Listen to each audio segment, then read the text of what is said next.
welcome to 2A for Today. My name is Zoe Warren, I'm your host. We're here at Houston NRA 22, and we got a protest out front. A lot of folks that are not happy that the NRA is having an event, just a few days after a mass incident at a school in Texas, Uvalde, Texas. But we're here in Houston, we're gonna go take a look and see what the protesters are protesting. So me and her do not work in the gun industry, therefore I'm allowed to sell a gun, right? Then require a background check, sir. Okay, listen. Our babies are dying. How many more babies have we Listen got? to me. Listen to me. Enough. You don't want to hear? So when I sell a gun, I actually require the person to go to a shop to prove that they can pass a background check to get it. It's called a transfer. And there's several others that are out there that don't. When you go to a gun show, anybody that has a vendor table at a gun show is required to be a licensed dealer.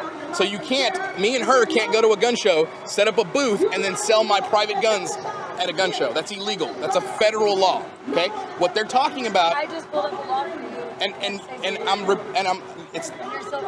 I think it may be a loophole. I think what is being said is a loophole. However, what they've done at the actual shows to prevent that loophole from being exploited is making sure that people that have a table can't do that. You can't even register unless you're a licensed dealer. There's actually undercover ATF agents at every gun show that go around and stop these actual purchases from happening. So if they go around and see a transaction that's happening from a non-licensed dealer, they throw them out. I just don't understand. Matthew McConaughey said we need to make small sacrifices. I would go on to piggyback off of him. Why are you guys fighting when our babies are dying? Why are you fighting against us? What am I fighting though? A neighbor where I live the other day, and he asked another neighbor if they had Ring, because he wanted to know, Ring? He wanted to know if they had Ring on their doorbell because someone was walking down the street at midnight. Yeah. He got scared, came out with a gun. Yeah. And during the conversation, he says, oh, I thought it was you. Well, what the hell's going on here? Guy 3 doors down, he sees someone on the street and he wants to run for his gun. Yeah. That's crazy. Well, I think the challenge we face in America is that we have so divorced ourselves from, reality. Yeah. Because reality is that not everybody lives where they can own a ring. Oh, I understand, right. And so, as a black person growing up in areas that are the ghetto with black people who are selling drugs and will not follow the law. You need a gun. The idea is that if we do some kind of top-down rule for everybody, then it's going to make a whole lot of people insecure that it is not a fit for, like a one-size-fits-all kind of thing. I think it is for gun registration, background check, and a waiting period. That would eliminate, a lot of little things. I think if you want a gun, you can have a gun. I had one gun in my life at 22 that I got when I was lived on a farm in Pennsylvania, right? Had it my whole life. Moved to Canada, they found out I had it, had no papers, I had to give it to the Crown. Actually, big deal. I don't think I need a gun. Let me ask you a question about a woman. A woman, because I'm from South Carolina. And domestic violence is really bad. Yeah, I'm fine with the gun. Well, no, hold on. Let me. I want to set it up for you so you kind of see the picture of what she's experiencing. Yes, sir. Because domestic violence is the leading cause of death of women in South Carolina, with or without a weapon, without a gun, with their bare hands. He says, I'm going to kill you when I get out because he goes to jail. On Saturday and Sunday, by Monday, if she doesn't have something to protect her family, he's going to get out and kill her when the magistrate lets him out because they are really soft on crime. Yeah. So what is the solution for women that are insecure? I don't know. When you talk about it all, I think you could figure out a few little things, I really appreciate both of you guys sharing your perspective. It really helps me because I feel like there's a continuum. I feel like there's people all the way over here and people all the way over here. And I'm trying to see where it is that we could meet in the middle. So I'd like to know from you guys, where do you guys think we could meet in the middle?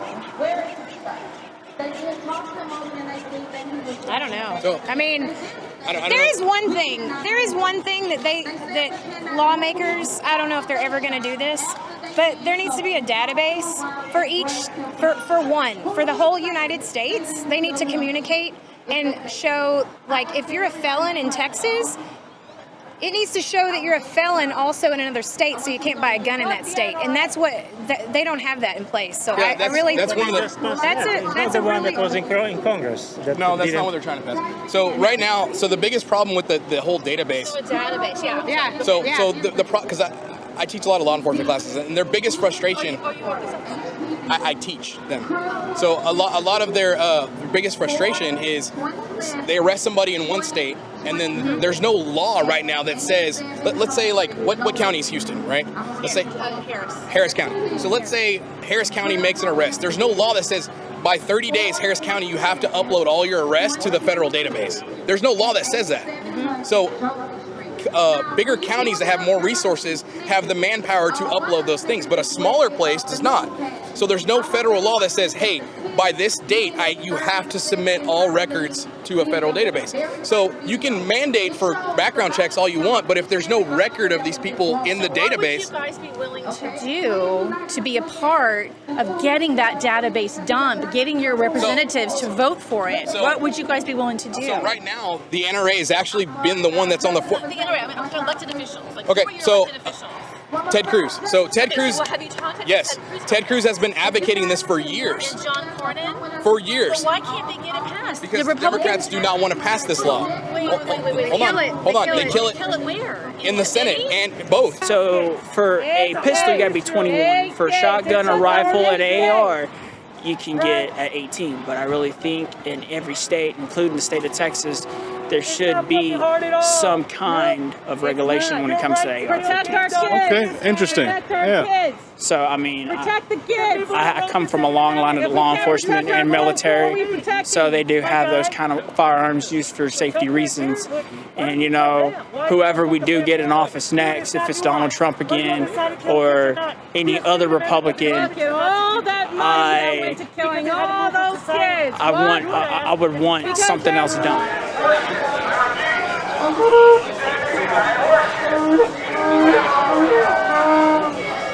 So they say you're a baby killer. You kill babies? I'm like, get out of here. Like, I feel bad for the older guys, like the guys that like fought in Vietnam, for them to even act like this. So I'm kind of glad to see like this guy where it's not really affecting him. But you know what I mean? That's what I feel bad that like the older generations have to put up with this.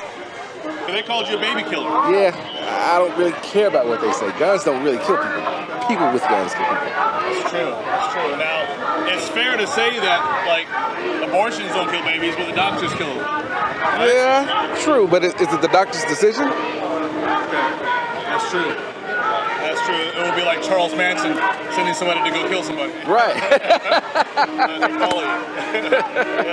Okay, well, yeah, what do you think the solution would be to satisfy those guys?